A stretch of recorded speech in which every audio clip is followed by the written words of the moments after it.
اللہ رب العزت نے ہمیں اس دنیا میں بھیجا تو زندگی کا سامان دیا، ہمیں نفس دیا، ہمیں قلب دل دیا، ہمیں روح دی، ہمیں عقل دی، سامان دیا جس کے ساتھ ہماری زندگی چلتی۔ کچھ چیزیں نفس کے ذریعے ہوتی ہیں، کچھ چیزیں قلب کے ذریعے، کچھ روح کے ذریعے، عقل کے ذریعے۔ جسم آیا تو جسم تو خاک میں چلا جائے گا، باقی چیزیں اللہ کے ہاں چلی جائیں گی۔ جب آپ قبر میں رکھیں گے میت کو تو جسم خاک سے آیا تھا اور خاک میں چلا جائے گا، مل کے گھل کے ختم ہو جائے گا۔ روح اللہ کی طرف سے آئی تھی، اللہ کی طرف جانی۔ آپ ایک روح پر ہی کنسنٹریٹ کر لینا تاکہ آپ کو سمجھنا آسان ہو جائے۔ جسم اور روح دو چیزیں ہیں۔ جسم آپ آنکھوں سے دیکھتے ہیں، آپ مٹی میں رکھاتے ہیں، مٹی میں مٹی ہو جاتا ہے، ایک عرصے کے بعد ختم ہو جاتا ہے، خاک بن جاتا ہے۔ روح نہیں خاک ہوتی، روح اللہ کے ہاں چلی جاتی۔ تقویٰ کا معنی یہ ہے کہ اللہ رب العزت چاہتا ہے میرے بندے، جب میں نے تجھے دنیا میں بھیجا تو نفخت فیہ من روحی، میں نے اپنی طرف سے روح دی تھی، تمہارے اندر روح پھونکی تھی، میں نے تمہیں روح دی۔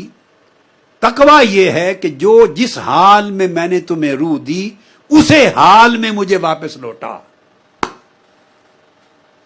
جس حال میں نے تمہیں دی تھی اسی حال میں واپس لوٹا، اسے کرپٹ کر کے نہ لوٹا، داغدار کر کے نہ لوٹا، تاریک کر کے نہ لوٹا، خراب کر کے نہ لوٹا۔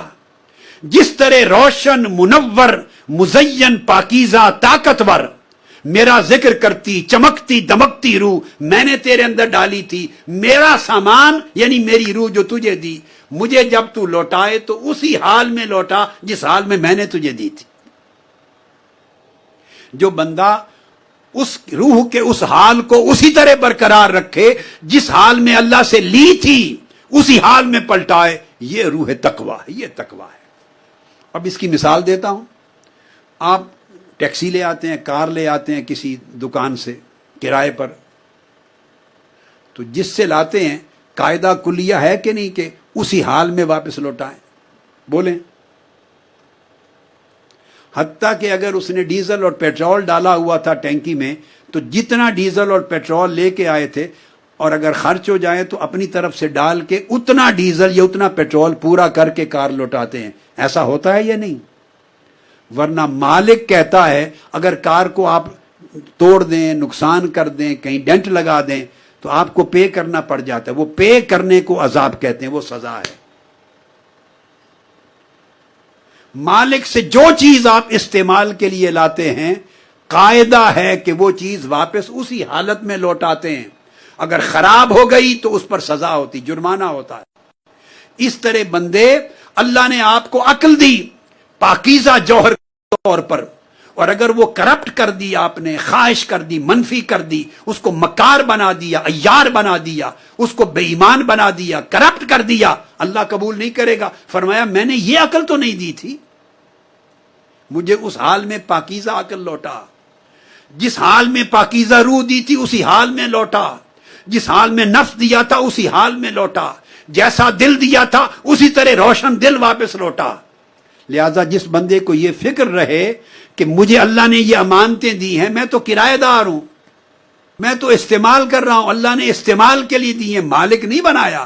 اگر ہم مالک ہوتے تو جیسے چاہتے مس یوز کرتے، کوئی پوچھنے والا نہیں تھا، مگر ہم تو کسی شے کے مالک ہی نہیں ہیں۔ ہمیں تو امانت دی ہے استعمال کرنے کے لیے، مالک تو مولا ہے، جس نے دیا اسی کو جانا۔ یہ معنی ہے اس جملہ قرآنی کا انا للہ و انا الیہ راجعون، اس کا یہ معنی ہے۔ ہم اس جملے کو استعمال کرتے ہیں صرف موت پر، صرف موت پر، کہ ہم اللہ کی طرف سے آئے، اللہ کے لیے تھے اور اللہ ہی کی طرف پلٹ کے جانا ہے۔ ہم نے استعمال موت کے ساتھ کر دیا ہے، نہیں، اگر موت سے نکال کر اس کو زندگی پر استعمال کر دیں تو تقویٰ نصیب ہو جائے۔ ہم اللہ کی طرف سے آئے اور اللہ ہی کی طرف پلٹ کے جانا ہے۔ چونکہ اللہ کی طرف پلٹ کے جانا ہے تو ہر چیز کو اللہ دیکھے گا۔ اے بندے میں نے آنکھیں تمہیں دی تھی، آنکھیں کیسے استعمال کی، کان کیسے استعمال کیے، دل کو کیسے رکھا، نفس کو کیسے رکھا، عقل کو کیسے رکھا، ظاہر و باطن کو کیسے رکھا۔ مالک کو ہر چیز جانی ہے، لہذا اس دنیا میں استعمال کرتے ہوئے ہر چیز کا خیال رکھیں کہ اللہ کی ملکیت ہے، اس کو بگڑنے نہ دیں، نہ ظاہر کو نہ باطن کو۔ اگر یہ اس حال پہ برقرار رکھنے کی فکر آ جائے تو اس کو تقویٰ کہتے ہیں۔